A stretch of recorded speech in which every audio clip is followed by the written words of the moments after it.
Welcome to the latest episode of Mob Talk. Sit down, I'm Dave Schratweiser. And I'm George Anastasia. George, a historic thing this week. Mob boss Joey MERLINO, for the first time in his career, pleads guilty to a count in New York. Yeah, I think it was an offer he couldn't refuse. Why did you decide to plead? I can't discuss the case. Lawyers, so don't talk about it. All right, George, Joey MERLINO, the boss of the mob in Philadelphia, 56 years old. First time pleads guilty to a criminal count in the East Coast LCN case in New York. Right, exactly. They dropped 3 of the serious charges. He pled guilty to a gambling charge. When he's sentenced, which is probably in a couple months, he's looking at, I think, a maximum of 2 years. What do you think about that deal? I think it was an offer that he couldn't refuse. I mean, you know, you forget that these guys have personal lives. I think one of the compelling issues for Joey was he's got a daughter graduating from college in a couple weeks. He wants to be there for that. And he's got another daughter going to graduate in 2 years. He hopes to be home for that. I mean, it may be as simple as that. He saw an opportunity here, and again, given what he was looking at 10 years or more. 2 years, less than 2, it's a good deal. Okay, and the count, from what we hear on the jury, the last time in the hung jury was 10-2 on the healthcare fraud case, and that's a big bang if he gets to 10 years. Didn't want to do that. Absolutely. I mean, that's the gamble that he was taking. If it was 10-2 to convict last time, do you want to roll that dice again? Obviously, he decided not to. I think they made an offer because they don't want to try this case again. And everybody else in that case has pled out, so you know, he was the last man standing. We know Joey's personality pretty good. This really goes against his grain, though, right? He never wants to admit the government is right. Yeah, I mean, he's still adamant that he didn't do anything wrong. He's a gambler, and that he's been targeted because of who he is, not what he's done.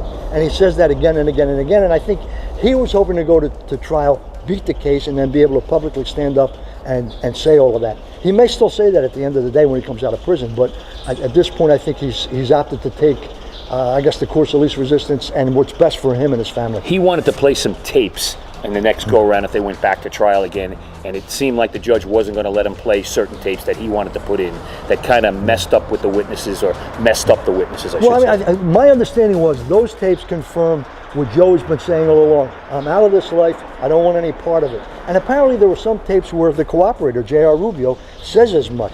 But the judge ruled that they were self-serving, irrelevant, wouldn't let him in. And I think from a legal perspective, same case, same judge, why would you let them in now when he didn't let them in the first time? I think that's what they were weighing, and when they decided those tapes wouldn't come in, our defense is not going to be any better than it was. Let's not take a chance with another jury. One jury voted 10-2 to convict. We may be even worse off next time. Let's take the deal. All right, now the smoke clears in New York with this plea, but it's heating up down here in South Philadelphia and the South Jersey area. We have a drug case going on right now. We're hearing about subpoenas to a federal grand jury. Start us down that road here. Well, you got two things. You got the case in New Jersey, federal case in New Jersey. 4 guys have already been arrested. Nobody's been indicted yet in that case. Yes, in jail. In jail. 3 are in jail with no bail. 4 have been arrested. A lot of tapes about drug deals. And that links to other members of the organization. That's one thing that's going on. Second thing is there's an active investigation here in Philadelphia. We've been hearing about it for 2 years almost. Sure. And it looks like it's reaching a point where it's starting to bubble and come to a head. I think we're going to see an indictment out of the Eastern District of Pennsylvania, out of Philadelphia, before too long. All right, now one of those things supposedly in the last week or so has been subpoenas to 6 organized crime connected bookmakers, all of whom kind of turn into one individual. But let's talk about gambling. It's always a spoke in the wheel on these indictments. Could be a minor spoke here, could be a start of the grand jury part of this, but sounds to me like they're well underway, and these subpoenas are to get those people before the grand jury and get them talking. You know, I mean, Tommy Del Giorno used to say that gambling is the wheel around which it all spins. That's the economy of the mob.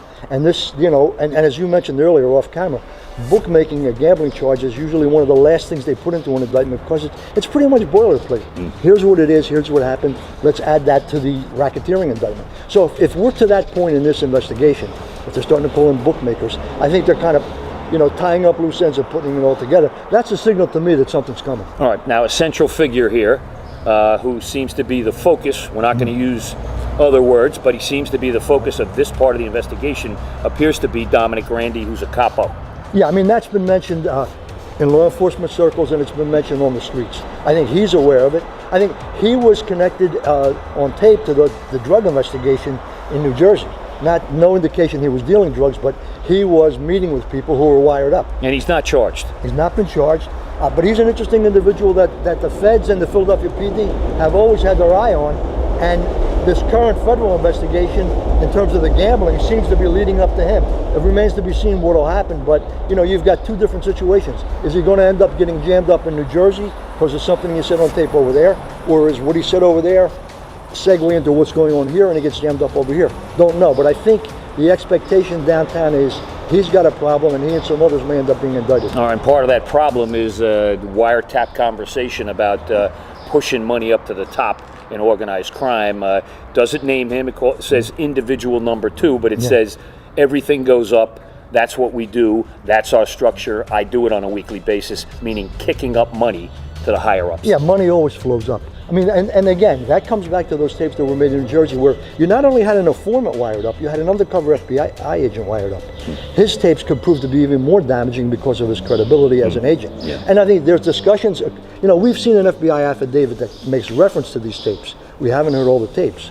But the reference is there were conversations in which they talked about the hierarchy, they talked about the way things work, and basically said when you make money, money goes up the ladder. Yeah. Now the guy making those tapes, we're hearing all kinds of stories about him. People coming out of the woodwork about his background and his business, things like that. People very unhappy with his background, his work, and why he's in this with a deal wearing a wire against people. Yeah, I mean, it could be another one of those things where at the end of the day, this is not the FBI's finest hour. They make a deal with a guy who's wired up, and what we're hearing is the same time he's working with the FBI, he's out there scamming and flim-flamming people.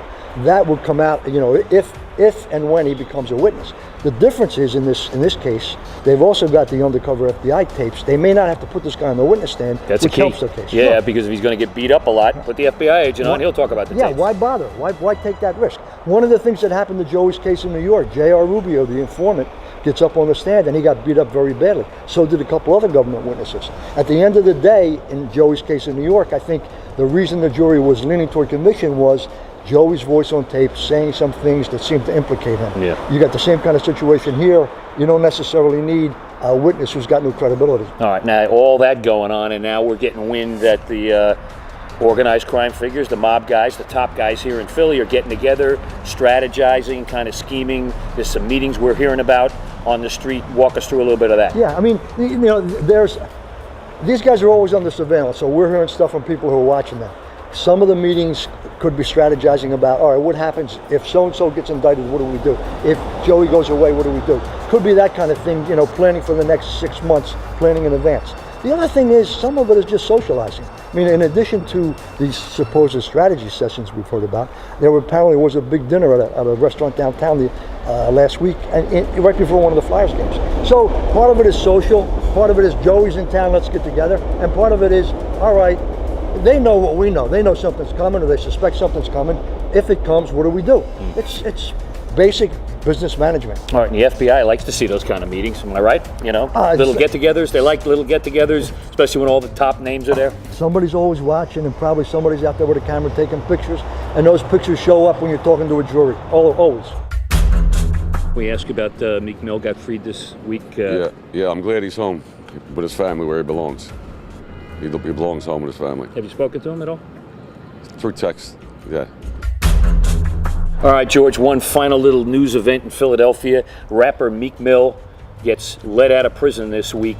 Interestingly, Joey Merlino's a big fan. There's some infamous photos of him and Meek on a tour bus at a concert down in Miami a couple of years ago. Joey's a big fan, apparently. Joey's always been involved in hip-hop and rap music. I mean, going all the way back to Ram Squad and the late Tommy Hill. I mean, Joey's kind of an aficionado of rap music, and this would fit in. Joey also likes to be around celebrities. Joey himself is a celebrity. So it all ties together. Nobody hotter than Joey Merlino and Meek Mill right now. What a combination. It is interesting.